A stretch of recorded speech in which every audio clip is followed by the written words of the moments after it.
This American carnage stops right here and stops right now. The rise of Donald J. Trump from television star to become the most powerful man in the world was a story that not even the most creative reality show producer could ever have imagined. But the disruptive candidate tapped into a vein of discontent, and in 2016 secured the biggest property deal of his life, winning the keys to 1600 Pennsylvania Avenue. It was to be the start of a dramatic 4 years for America and for the world.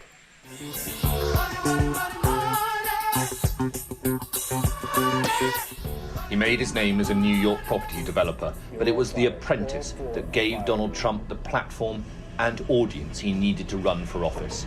And in 2015, he threw his hat into the ring. I am officially running for President of the United States, and we are going to make our country great again. Donald Trump was controversial from the off. No one gave him a chance, but he galvanized support against his more popular opponent, Hillary Clinton. It's just awfully good that someone with the temperament of Donald Trump is not in charge of the law in our country. Yeah, because you'd be in jail. Secretary Clinton.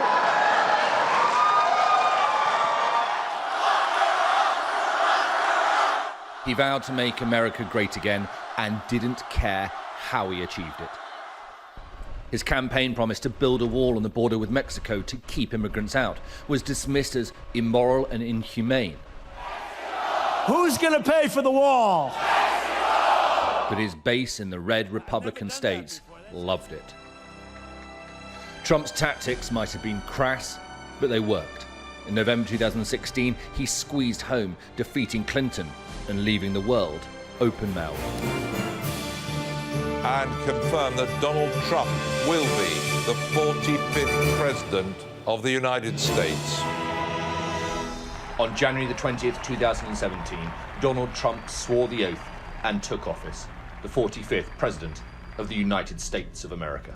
I, Donald John Trump, do solemnly swear that I will faithfully execute that I will faithfully execute the office of President of the United States. The office of President of the United States. So help me God. So help me God.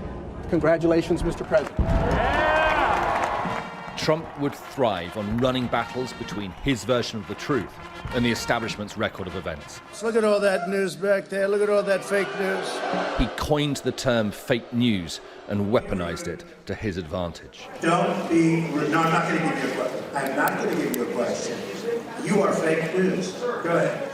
You knew that the president was awake just by looking at Twitter. He seemed to start his days online, fueled by the morning news and berating anyone who got in his way. The FBI investigated accusations of Russian interference in the 2016 election, and his summits with President Putin only fueled his opponent's anger.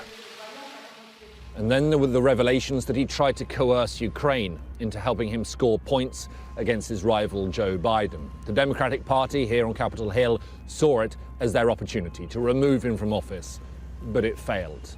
Trump's 4 years were punctuated by a series of tell-all book releases. Everyone, from journalists, former aides, and even family members, tried to smear the commander-in-chief by putting their accounts into print. For much of the time, it was like water off a duck's back. The turnover of White House staff was phenomenal. Anyone who broke from the mold was out. By the time November's election, there were fewer than 10 of the original staff remaining, and 2 of those were his daughter and son-in-law. The style is a catastrophe.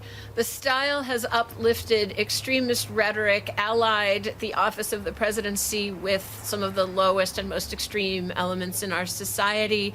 It's gone from having a critique of corruption to appearing to make just about every aspect of the law in America as for sale to the highest bidder.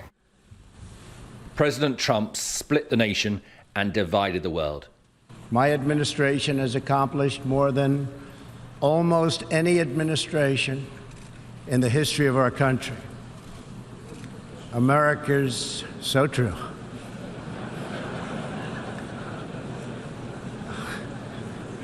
Didn't expect that reaction, but that's okay. In just 4 years, he reshaped the international norms, pulling America out of key agreements, including the Paris Climate Accord, the Iranian nuclear deal, and the UN Human Rights Council. From day one, he set his sights on NATO, the bedrock of transatlantic defense for over 7 decades. Countries that aren't fulfilling their commitment, and those countries are going to be dealt with. Maybe I'll deal with them from a trade standpoint. Maybe I'll deal with them in a different way. I'll work something out where they have to pay. But, we don't want to have people delinquent. Trump's unconventional style of diplomacy was brash and unpredictable. Long-term allies suddenly found themselves on the end of public outbursts. He told his supporters he would end wars in the Middle East and bring American troops home. He failed sometimes to tell his allies, though. It's the biggest betrayal in the history. We will never forget that. When he declared victory over Islamic State and pulled US forces out of Syria in 2019, it left the Kurds exposed and furious. And he shut the Palestinians out to strike a deal with Israel, trumpeted as peace, but far from perfect.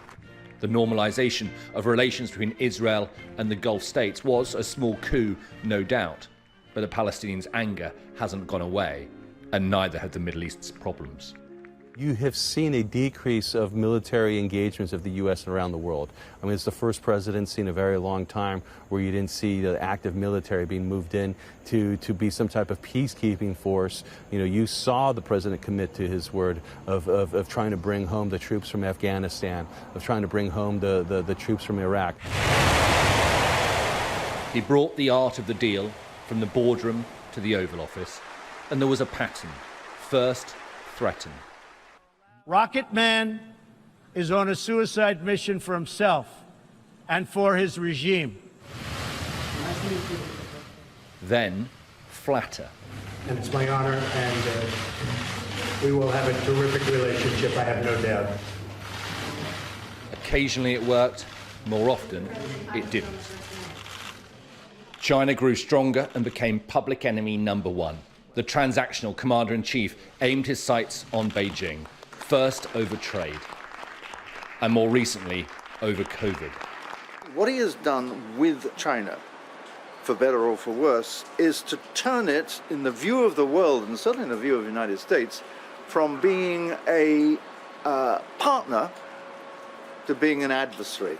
If you look at it as a needle on a dial, the needle has flicked from partnership to a state of adversaries. And that will result in profound changes in foreign policy, not only in the United States, but also with the President Biden, but also in European and others. There was one head of state, though, who Trump was truly in awe of. His state visit to the UK in 2019 had him visibly moved. Queen Elizabeth managed what no other world figure seemingly could. The Donald was humbled. So I then go up and meet the Queen, and she is fantastic. We then go up and we have tea. And I didn't know this. It was supposed to last for 15 minutes, but it lasted for like an hour because we got along. We got along. With trademark exaggeration, Trump claimed he built America's greatest ever economy. That wasn't quite true. Although at the start of 2020, unemployment was the lowest it had been in 50 years, wages were growing, and the poverty rate was at an all-time low. The COVID pandemic destroyed all that. Trump initially dismissed it, waved it off. And then I see the disinfectant, where it knocks it out in a minute, 1 minute. And is there a way we can do something like that by injection inside or... But the pandemic had no respect for the superpower. It's going to disappear. One day it's like a miracle. It will disappear. And from our shores, it could get worse before it gets better. It could maybe go away. We'll see what happens. Nobody really knows. President Trump is about to be taken to Walter Reed Army Medical Center. But for all the bold bluster, Trump also came down with COVID. The president was flown to hospital for treatment. Much of America is still in a sort of lockdown. Shops are boarded up, businesses are closed, and hundreds of thousands of people have lost their lives to COVID. And yet Donald Trump at times mocked the disease. For a long period, he refused to wear a mask. He publicly argued and disagreed with his medical experts. And close to the election, he started holding big outdoor rallies where hundreds of his supporters were crammed in, cheek by jowl. But it would have been wrong to write him off. He beat the odds once, and he might have done so again. When riots broke out following the killing of George Floyd by a police officer, Trump sought to be the president of law and order. He put the military on the streets of US cities, creating further racial and societal tension, but knowing that it would go down well with his core base, just months away from the election. Trump quietly filled the federal courts with conservative judges, and the death of Ruth Bader Ginsburg gave him an opportunity to appoint a third justice to the Supreme Court, another shot in the arm to galvanize the Republican right. Amy Coney Barrett was sworn in just days before the election. She could end up being Trump's most impactful legacy. But his actions in the dying weeks of his presidency will define his time in office. He refused to go quietly, using his lawyers to spread false claims of election fraud. You can't ever accept when they steal and rig and rob. And he whipped up his supporters, encouraging them to overturn democracy. It was finally a step too far. He was criticized by his own party and world leaders. And Donald Trump became the first president in history to be impeached twice. Donald Trump was idolized by his supporters, loathed by his enemies, and mocked by much of the media. He leaves behind a nation still in the grip of a pandemic, made worse by his failure to take it seriously. His presidential legacy will be a United States of America divided and adrift. Alistair Bunkle, Sky News, Washington.